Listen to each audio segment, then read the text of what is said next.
In retrospect, it looks like, yeah, sure, this one thing led to another, but you never know. And you just have to believe in this, and this is hard, but it's also cool when it works. Do it. And then other things will come. You never know what, but there will be things happening. What does it take to become a successful writer or artist? There are some destructive myths out there about what a creative career is supposed to look like. And we're kept in our lane by the undermining belief that, as artists, we're somehow incapable of building autonomous, sustainable careers if we choose the work that's closest to our hearts. So we're going to tear down those myths and get the truth by going to the source. Incredible professional creatives who followed every path but the expected one to success on their own terms. I'm cartoonist, author, and coach for creatives, Jessica Abel, and this is The Autonomous Creative.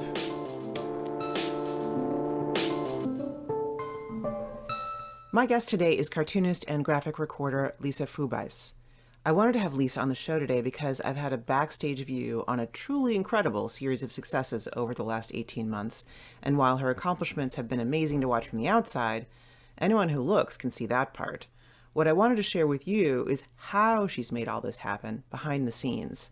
Because Lisa is an alum of the Creative Focus Workshop, and she's a member of the Autonomous Creative Collective, and she shared with us every dilemma and decision she's made. And there have been many, because doing cool stuff opens the floodgates to more cool stuff. Lisa has grappled with the many options using inventive methods, deep curiosity, and dogged persistence, and been rewarded with things like getting paid to draw her dream project and finding an international book agent who brought 3 offers to the table. What's most striking about all this is that it doesn't come out of becoming a comics-making machine, quite the contrary. The more Lisa has learned to use her passions and even negative feelings as information that can guide her choices, the better she's done. Let's get into it with Lisa Frühbeis right after this. What does it really take to make it as a creative? This is the burning question that's driven me for forever, really. I used to have to try to ferret out the answers one by one when I got a chance to hang out with a fellow artist or writer, and when I judged it safe enough to ask that delicate question we're all dying to know the answer to. How do you make it work? Every guest I've interviewed so far has mentioned this. One of the secrets to how they've gotten as far as they have is that they've asked every creative pro they met every chance they got. Asking the question often enough is a game changer. We learn so much each time, starting with the fact that whatever we thought was working for that person, we were probably wrong. We each imagine the other person has some kind of secret and that they've made the leap over the giant chasm between beginner and pro and feel safe on the other side. And inevitably, neither person feels that way at all and is amazed to realize that from the outside, they seem to have it all figured out. I'm pulling that seemingly taboo conversation out of the shadows on this show. It's also the conversation we take further every day inside the community of Authentic Visibility. Authentic Visibility is our group coaching program designed to help dedicated creatives who are very reasonably wary of marketing and promotion into powerful advocates for their vision and their work, setting the stage for huge career growth and a major role in the larger cultural conversation. Got a major project dropping soon and you're determined not to let it founder? Get the support you need to create a reasonable promotion plan that aligns with your goals and fits your life. Don't know how to talk about your work without squirming? You'll practice and refine your messaging in a safe, supportive space inside Authentic Visibility. Hate or fear social media and don't know what else to do? There are lots of options, and you can workshop solutions that suit you and your approach with your peers. You can learn all about Authentic Visibility and get a sense of my teaching philosophy in a free 90-minute class specifically for creatives called How to Get People Wildly Obsessed with Your Work. And in it, you'll get a head start on developing clear, compelling language for sharing your work with your audience so that they get it and they want more. If you want your work to make its mark in the world, check out the free Wildly Obsessed class and supercharge your ability to connect with new fans in just 90 minutes. Go to jessicaabel.com/wildly and join the free class now. That's jessicaabel.com/wildly. Okay, let's start the show. What was your path? How did you end up doing a comic for a newspaper? and all those kinds of things? Well, I studied graphic design in South Germany, and I was always very drawn to storytelling and drawing images, but I, for a number of reasons, chose animation in my undergraduate program, which was cool because I learned a lot about storytelling. A lot of it was self-taught, but there was the space to dig into the material.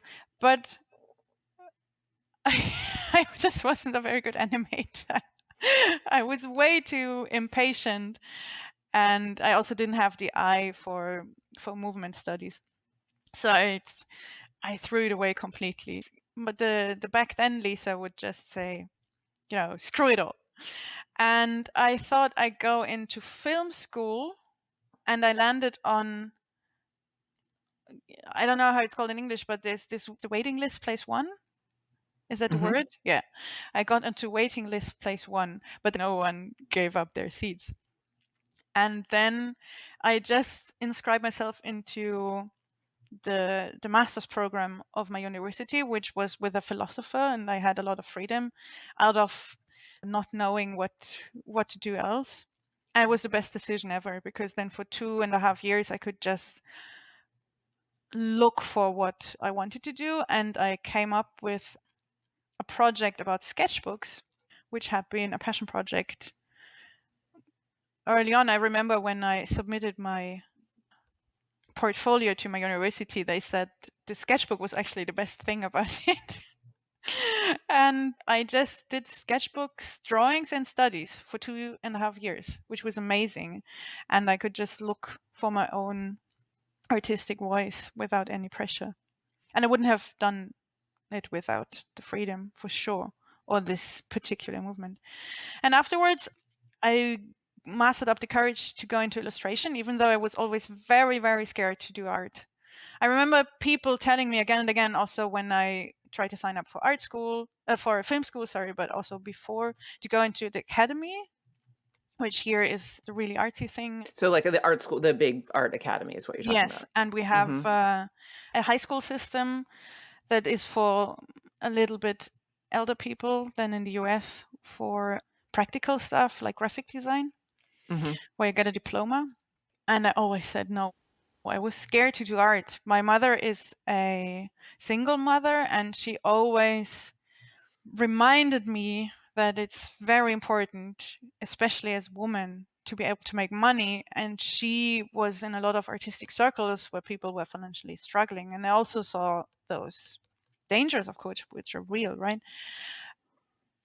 You say you were scared, and I mean, I believe you, obviously, but it seems like you were still constantly teetering on the edge of becoming a professional artist. I mean, you went to animation school, which is becoming an artist, but you were afraid to get a diploma in graphic design. You do a master's essentially in sketchbooking, which sounds awesome, by the way, but you were afraid to go to the Academy of Art. So I guess my question is, how did you get over your resistance and end up a cartoonist of all things when anything in art felt so risky? After I had graduated, I started to illustration, which was cool because I hadn't done any studies in illustration. I was self-taught. But after 2 years, I became very sad. I wasn't satisfied at all. And it was hard to admit it to myself because it was something that other people would envy me about. That it was a student finished and already making things work with illustration. And then with the help of a therapist and also with the help of a lot of workshops, I found out that I really like comics, which was nice. So you're experimenting with all these things, but how do you pinpoint that this is what you're actually going to commit to? My compass was who I would envy. And if I would envy someone, then I would be checking, okay, why would I envy them?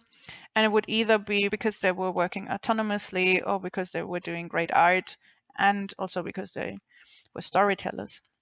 in a way. So interesting. I love that when you envy people, instead of just sitting around and stewing in it, you're like, why? Yeah. This is Lisa. This is the Lisa I know. This is the Lisa I recognize. That you're like, what's behind that? Now I can pursue the thing. Envy is, I think it's underrated because it's one of the 7 sins, but we have 2 words for envy, and one is to not like that someone has the success we have. Missgunst, we call it. So we don't want them to succeed. But the other thing is that I want it, right? I want something. That's also part of being envious. What's that word? Night. But night is also one of the 7 sins, and I think they got the wrong word. They got the word that would be interesting. Well, it is a translation. Yes, it's from Hebrew, right? I was getting critical of myself when I started envying a friend of mine who came from China to Germany without support of her parents, without financial support in Germany. She had no network. She was 1 year below me in university, and she was doing the most beautiful comics and great storytelling. And then she had a contract with a publisher in Germany, and I started getting envious of her. And then I thought, oh my God, this is ridiculous, pathetic. You, Lisa, have all the privileges. The only thing that she has that you don't have is courage. She does it. And that really changed the way I was approaching things.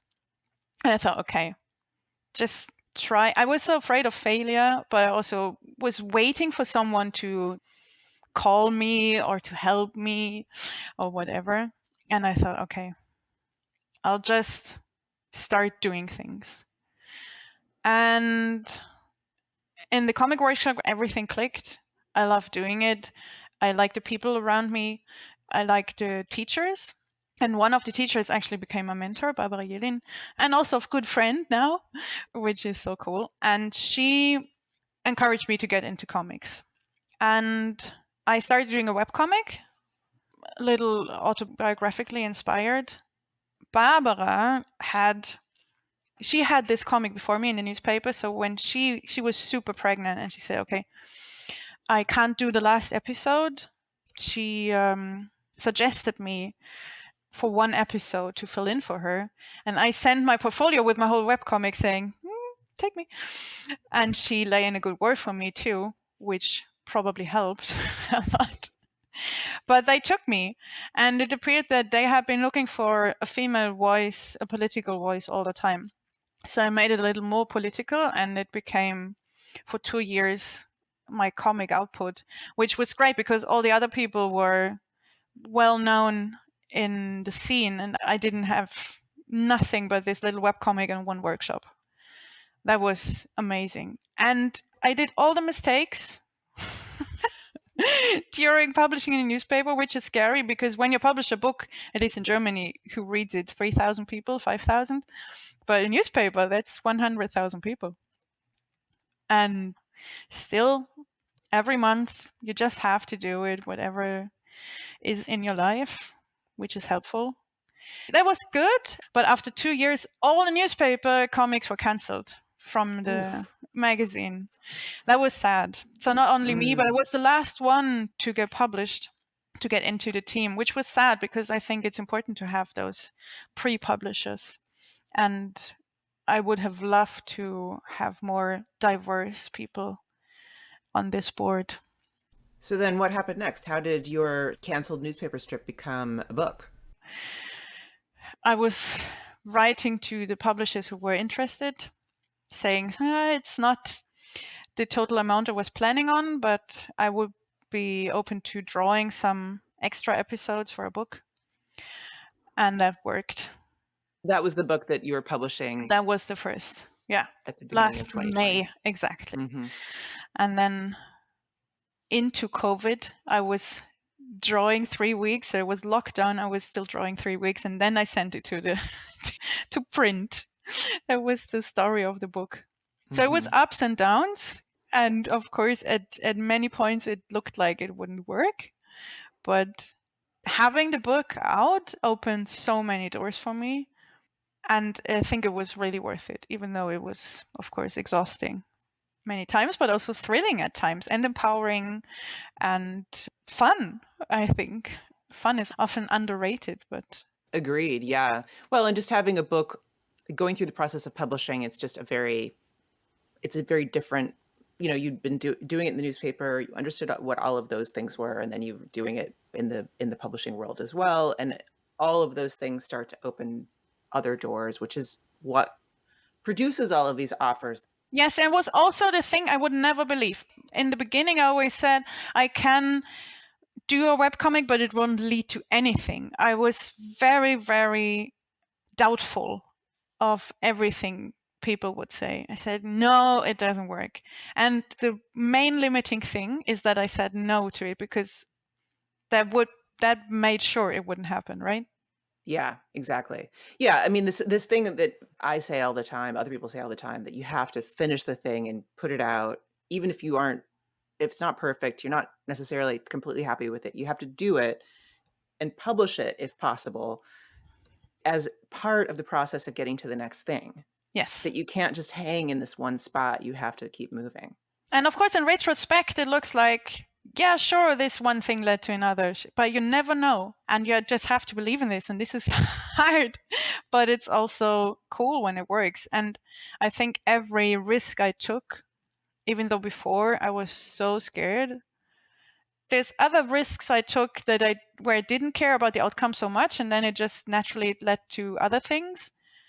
But then I was just, yeah, cool, right. But because I was so anxious to become a published author, or anxious, but also it was so important to me, I was reluctant to do the things and the step necessary in the beginning. But as my friend who had nothing but just did it taught me, it is the only solution. Do it. And then other things will come. You never know what, but there will be things happening. Awesome. That is perfect. So, how does graphic recording come into the mix? And for listeners who aren't clear on this, graphic recording is where you offer a service to interpret live events like talks or conferences in visual form, standing up there live using illustration and infographics. And, so at this point, your publishing career is rolling along, but I know at the same time you were doing a lot more live events as well. For me, graphic recording, I wanted to say this too, was always a vehicle of having one day that is well paid because it's such a unique work, and then having time as the exchange. So I had worked the year before a lot to have this time, but now that I had it, what to put in there, right? Which is number one on the priority list. And of course, I thought I can do everything, and had all my project listed up. And there's this one tool that really helped me, because this fear of not having enough money when I do art is big in me. So I thought, okay, I know that I want to do something, but I also want the financial stability. And I had this heart project. That was a project that was really dear to me, that I had been working on for some time. But I had the doubts if this would be okay to do. Okay, because of the financial stability piece. So, to be clear here, you had gotten a payment from your publisher for this book, and you knew you were okay for a period of time. Financially, you were like, I'm all right for right now. Rather for the graphic recording, not for the publisher. Oh, okay. But I wasn't sure.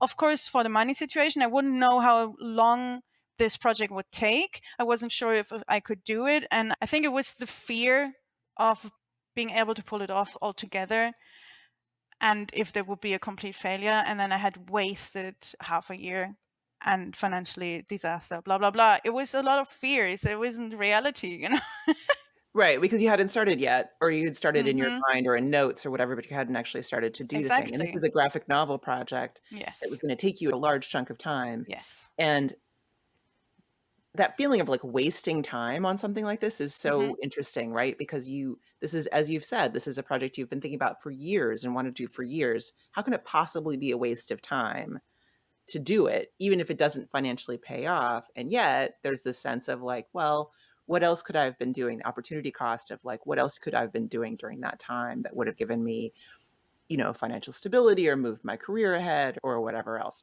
Now, in the end, spoiler alert, it worked out fine. But the that moment at the beginning when you're like, should I put myself into this, is so interesting. That moment of like, can I trust that I'm going to be able to pull this off somehow? And that's where you were at that point with this project. Absolutely. If you look at it now, it just looks like I had it all figured out, but I was doubting everything. I would have to write it completely on myself because it was a narrative. At that moment, I hadn't even chosen that yet, but it was my heart project, right? And I knew this project that I would like to do eventually at some point of time, I would need a lot of skills for it that I hadn't yet at that moment. I had to teach them to myself before. Then I won an award for my first book, which was relaxing in a way, but also made the pressure stronger. I would be under observance of some groups that I didn't know who it was, Right. You would have more attention naturally on your next Yes. project because this project had some recognition. Mm-hmm. Or at least in my imagination, it was like that. Well, in reality, no. I mean, I think this is one of the things that people don't take into consideration when they are saying yes to projects and doing projects, is that when the projects exist in the world, things happen as a result of that. And what's going to happen specifically, you can't know until you get there. But this comic that got published is from a newspaper, so you were already getting seen and known for that work from the newspaper, and then it gets published, you win an award, and people are coming to you for and thinking of you for work that's related to the work that you were doing then because they were seeing it and it was sparking ideas in their mind of what you're about. So again, the kind of client work you get tends to be like information based, probably because you're known as a graphic recorder and they know that you can do that thing. And so if you wanted to do really fantastical like children's illustration, nobody's thinking of you for that. And you could create a situation in which they would, but once you put stuff out there, the world comes back with ideas. They're like, oh, I thought of this for you. I thought of that for you. And then you're in the situation that you're constantly in of like, how do I say no to all this stuff? Oh yeah, we can talk about that later. But doing 3 things at a time, when all 3 work, then you have to say no triple time, Right. This episode of The Autonomous Creative is brought to you by Authentic Visibility. I work with a lot of committed mid-career creatives who struggle to get their work seen. It feels crappy to put so much love and effort into making something, but when you introduce it in the real world, there's a whole lot of nothing as far as reaction. It's truly awful. And they're not looking for attention because they're egomaniacs. Art and creative work in general exists to communicate some set of ideas or thoughts or emotions from you, from inside your head to inside someone else's head in as intact a form as possible.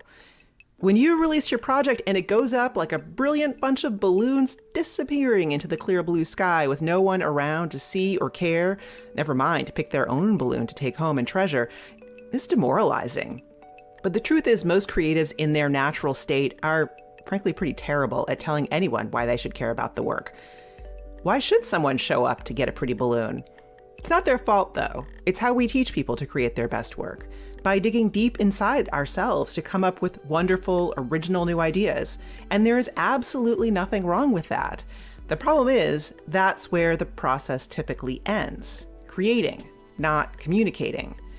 Virtually all the training and practice of making creative work focuses on the first half of the core mission of communication, getting those ideas out of your head and into some actual form that people can see, but that's missing half the picture. As a creative, it's your job to build the whole complete connection, to build a bridge for the audience that they can use to easily cross over and understand the value of your work to them. And this kind of clarity and audience-focused language doesn't come easy to creatives. And that's why I put together a free class specifically for creatives, ridiculously named, How to Get People Wildly Obsessed with Your Work. And in it, I teach the key technique to flip your perspective 180 degrees and start to use your audience's point of view to inform how you share your work so that they'll get it. I also introduce our awesome program, Authentic Visibility, the audience growth program designed to turn highly skeptical and frankly marketing-sensitive creatives into powerful advocates for their vision and their work, setting the stage for huge career growth and a major role in the larger cultural conversation. So if you want your work to make its mark in the world, check out the free Wildly Obsessed class and supercharge your ability to connect with new fans in just 90 minutes. Go to jessicaabel.com/wildly and join the free class now. That's jessicaabel.com/wildly. Now let's get back to the interview. Okay, so you're an alum of the Creative Focus Workshop, and when all of this was going on, you were using this one tool we have, the idea inventory and one goal process, to try to decide what to focus on next, because you had this huge, huge list of possibilities. And you showed up in the Autonomous Creative Collective, and you were pushing back really hard because the results you were getting weren't making sense to you. They weren't lining up with what you, in your gut, kind of knew was right, or maybe just what you wanted to be right. And I'm going to let you tell this because you took the process so next level that I asked you to write about it in my blog, and I'll be sure to link that in the show notes. But can you talk about how the process of organizing this massive list of possible projects kind of produced an amazing new opportunity for you? I learned in the course about this decision matrix, which lets you add an infinite number of criteria by which you give points, and the criteria you have to choose as well, which is what is important to me for choosing projects, which sounds weird to many people who maybe are driven by their emotions and just really know what to do. But to me, I had all these projects and I didn't really know on which criteria to choose. Right. So that's the key piece, is the way I teach this, using essentially points to grade different ideas. So once you make this idea inventory, then I have 4 main criteria that I give, ones most people have to think about. And then I'm like, and there's others probably that are yours. But you took this so much further than most people do, which I love. So the way I teach it is like, you have to give sort of grades 1 through 5 or whatever to different projects. You add them up and something should kind of rise to the top. You should see what actually means more to you or would make more of a difference to you this way. You did that, and a bunch of stuff was at the top where it was like, no, these are not actually resonating with me. The thing I want to be doing is like 3 or 4 lines down, and I really want to do this thing. So what is happening here to flip these things? And what it came down to, and this is what you're just referring to, is defining your criteria. So it's Yes. not just that you had to give points and stuff. You had to decide what you're giving points on. And what were some of the criteria that you added to your decision matrix? Yeah, it's fun, right? Because I obviously had this hinge of I want to do something else. I should have been a little more awake at that moment, but I needed confirmation, strategic confirmation at that moment. And I realized that there's just not enough criteria for me to judge on. And you have to find, I spend a lot of time on finding those criteria.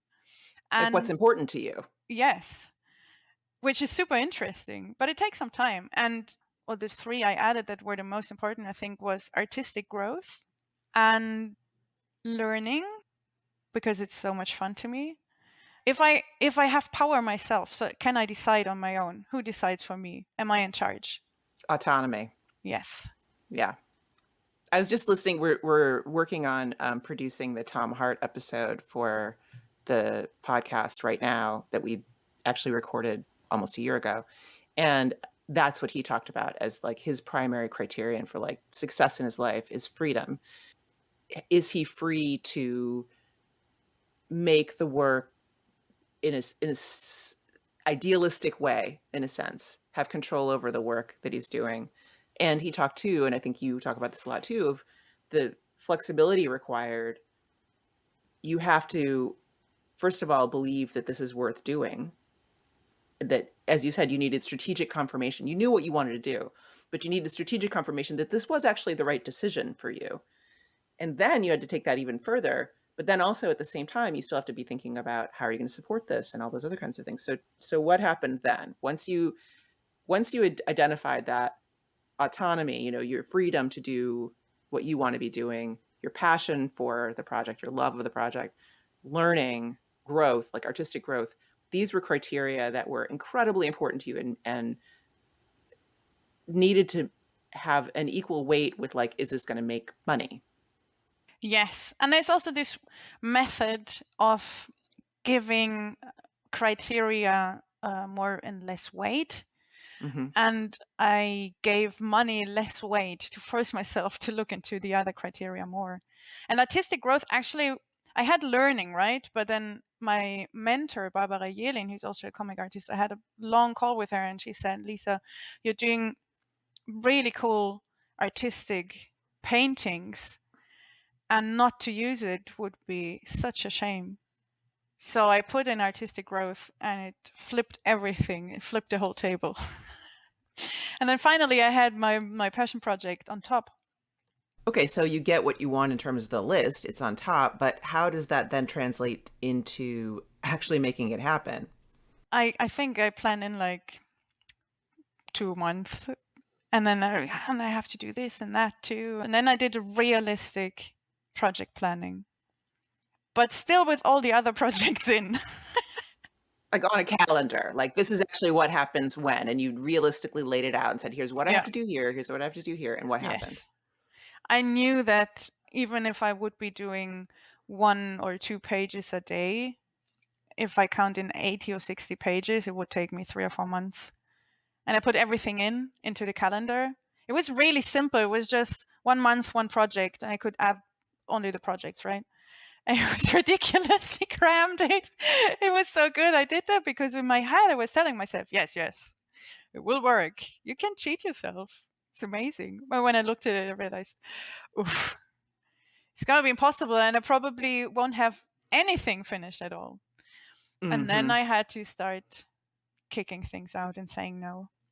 And it was hard, but it was also necessary. I think that was groundbreaking for the project to work. And then also, that was cool because I wrote about that in the article that you have on your homepage too. There was 2 projects on the top, and I really wanted to do them both. Right. And then you kick into Lisa's strategy mode and try to figure out what the heck you're going to do because you don't want to abandon either one of them. So, what happened next? One was my passion project, and the other was a new request that I had gotten via email from a cultural institution in Germany. They wanted to collaborate with me on a webcomic. And it was a feminist project, female artists, cool institution, and I was really psyched to do this. But then I had 2 passion projects on the top, and I looked at it very long, and I have this reluctance of saying no, and suddenly they kind of in my head merged together. If I say yes to both, maybe they can be one. So you had the Cultural Institute and you had your own passion project. You proposed to do your passion project for them for the use that they needed, and then you had to be brave and pitch that to them. Like, how about this fabulous idea? What do you think? And you didn't know what was going to happen. I wrote a concept for them and looked, this is super important, what they want and if the 2 things merge. And they did. And when they came back, there were several steps of negotiation here. Negotiation is another big piece of the story for me, is that over and over again, you've gone to people, you've realized how much you can negotiate, how much is negotiable. That when people come to you with a concept and say, here's what I want from you, you can come back and say, I like this part about it, but this part doesn't work for me. I can do this in 6 months. I can do this for this amount of money. I can do this with these collaborators. And thinking, as you say, very carefully about what will serve the other party, like how can you be helping them achieve their goals, is key to that, because then you're not coming into it just like, hey, me, me, me, me. You are presenting things in such a way that they see that you're being thoughtful, they see that you are addressing their needs, and they will be more likely to say yes to what you need. And it's happened over and over again. I've seen that, over and over again, that you've come back to big clients, and you come back to the same cultural institute. So with that in the background, and this is why I was getting back to this, it gave me a structure that obviously was necessary when I was doing the project planning. They needed me to do project planning, and then I could implement it into my calendar and see that it could only be one project. Right, and then you had basically invented for yourself a way to be paid for this and an external motivator, all the things you had when you were at the newspaper. So, brief version of the story is what? Why don't you tell us what happened? So you went to this cultural institute and you pitched your idea. What happened? They agreed. We went on the look for female artists to join. We were 2 from Germany, 2 from Korea. It was the Goethe Institute Korea. And we started having workshops. Then we started writing, storyboarding, drawing. So we're So forwarding these are now. they're each doing their own. There's four Yes, women yes. each doing their own comic for It's an this project. anthology. It's an anthology. And we were in loose contact on Zoom, but we had this workshop phase, which was cool, which was a thing I proposed, that we would talk about things that would interest us. The overall theme was the role of women in society. So we talked about patriarchy and aspects of feminism. And so in that phase, we were very close. And then, so again, to get back to negotiation, there's a whole other thing where you're going to be bringing this book into print at some point, and you're trying to figure out when that can happen and submitting it for awards. What was the story with that? There's a huge award in Germany. It's the biggest paid award in Germany that pays a big sum to one winner, but also to 9 shortlists awardees, a little sum. And there's not many awards in Germany that pay for comics. So this is the one thing everyone prepares for. And submission is only allowed if the comic wouldn't be published for another year in the future. Which is hard because you have to be at a certain point already advanced so they can judge the comic, but it mustn't be as fully drawn so that you already have a contract for it. It's a bit of an annoying situation. And I thought being published didn't mean web, stupidly enough. And I prepared a PDF of text and images, and I went over and over it again and again with people. And then I submitted it, and they said, well, if you're publishing in September, I had written it in there somewhere, as a webcomic, please either don't or shift it back to November, because this is where the jury is meeting, and then later we will know more.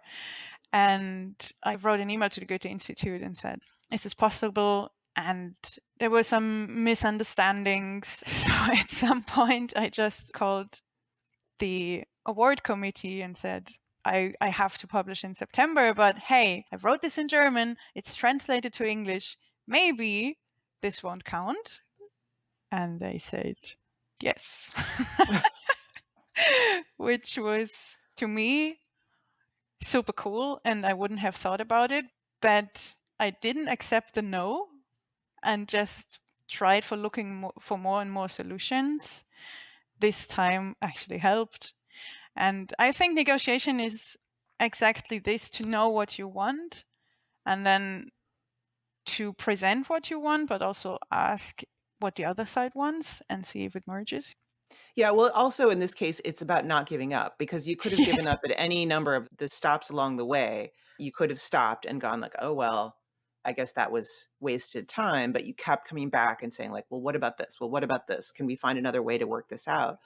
And in the end, got a yes. And you were willing to step on some toes to do that and have people be a little annoyed. And I Yes. think that's really important. It's like all the no's and all of the pushing back and creating space for that autonomy means being willing to deal with people being not 100% thrilled with you. And it can also mean to say, I'm sorry afterwards, but to still have tried. I learned negotiation. This is the cool thing about me working for business clients before I was doing art. So while I was doing a lot of business jobs like graphic recording, I Mhm. really had to learn how to negotiate well. I was always feeling like I was playing chess, but not knowing what the rules were. But I was playing with someone who knew the rules really well, because this is what they're trained for, right? In business, they either studied it or they have someone who does it. Mm-hmm. And I took workshops in negotiation because I realized the better I negotiate in business, the more time I then have for art. For me, it Right. was always this: I can do 2 jobs, mediocre paid, or I can do 1 job really well paid, and then I have time. This was the real currency for me. Mm-hmm. So I invested money into negotiation. I think it's the best thing I heard your first podcast episode, and everything that's in there is it's With brilliant. Alexander Chi. Yes. Yeah. And Yeah. I Mm-hmm. think this is the best thing any artist could invest in is negotiation. And negotiation has a bad reputation Mm-hmm. because it makes you think about what you want and then in a way advertise for that. You have to say, I can do this and this and this really well. And this is what I want.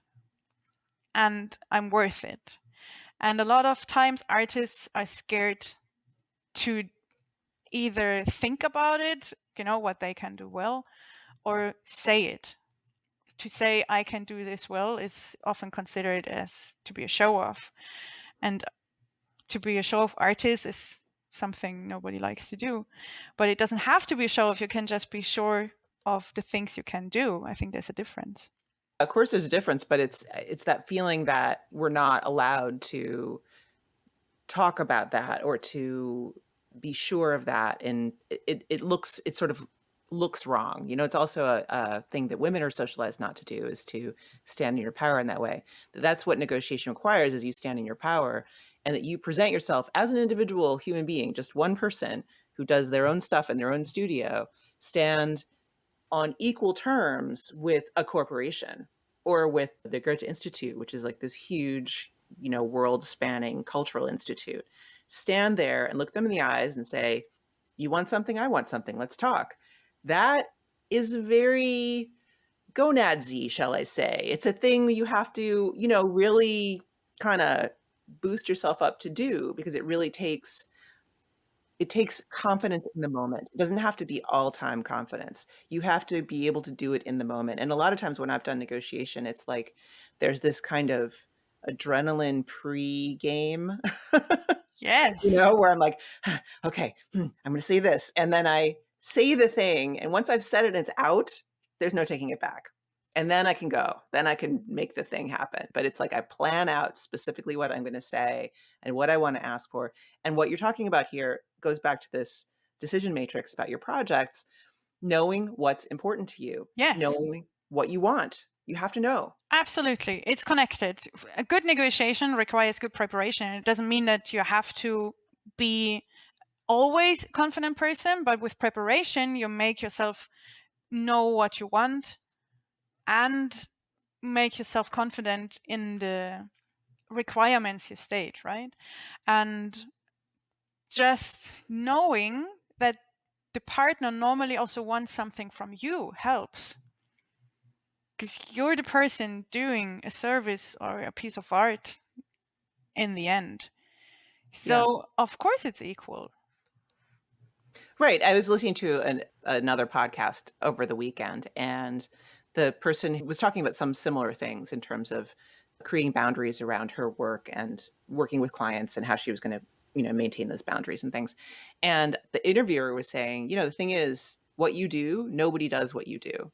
And in this case, it was very true. She was a gift wrapper for famous people. But it's like, what you do is amazing. You're a unicorn. And so they can't go anywhere else. You are the only one who can do this thing. And that's true of artists too. Even if there are other graphic recorders, you're the graphic recorder who they want, who they're talking to. Even if there are other people who can draw comic books, you're the one whose portfolio is in front of them that they're interested in. So understanding that does give you that equality with the other party, no matter how many, legal entities they have structuring their whatever it is. When in that moment of negotiation, you are equal parties. Also to the legal entities you can negotiate, because often, well, this is my what happened to me, but I also know it from other artists. They send you a contract and see if you're even looking at it, like this little game. and I'm opening it and saying, okay, here I know that they can't do this. This is illegal. And here they just check if I see it, if I see the line that is really disadvantage to myself. And then I just can write an email saying, okay, please put out of the contracts number this, and this. And they can say no. They can say, no, we need that. But But when usually you they say, don't, because they know that it's not the best contract themselves. So right. But I mean, working with publishers, I've often had a situation where they're asking for international rights, for example. They want foreign rights. And some publishers actually have agents who are going out and selling those foreign rights. And others just ask for them so they can have them, because they are like, well, what if I need them one day? So, there's different negotiations with different parties where sometimes it's like, no, we have a really active foreign rights department and we want to be selling the rights to this. And we're going to pay extra for those rights. Totally cool. That's fine. But that's a place where you can negotiate if you know that it's there. So it's not just, it can be a conversation. yeah, it's a conversation. But you pushing back, they don't go like, oh, red flag, we're out of here. Absolutely. They say, okay, this is a professional who knows what they're doing. I think every time I've negotiated well, I gained more respect. In stating what I want, it was always the opposite of the fear. Yes. What would happen. Yes, exactly. Thank you for saying that. And a good place to leave this. I love it. Lisa, where can we find out more about your work? I'm on Instagram under lisa.earlybite, which is a pun translation from my name Frühbeis. And my comic is on Tapas, and it's called A Fraction of Time. Great. Thanks so much. Thank you for being here today. It's been fantastic to get to know more about you and your career, and I look forward to the continuation. Thanks for having me. This was fun. Thank you so much for joining us today for The Autonomous Creative. Our show is produced by Matt Madden. Our production coordinator is Lucina Boyachandian, and our production assistant is Rhiannon Sunday. Music is by Matt Madden, and I'm your host, Jessica Abel. You can find all our takeaways, as well as the links and extras we mentioned today, plus transcripts in the show notes. Find everything you need at acpod.show. If you enjoyed this episode, don't forget to subscribe. And please take a sec to pop over to Apple Podcasts and leave us a rating and review. And we absolutely love to hear your reactions and takeaways on Instagram. Tag us at Autonomous Creative. See you next time.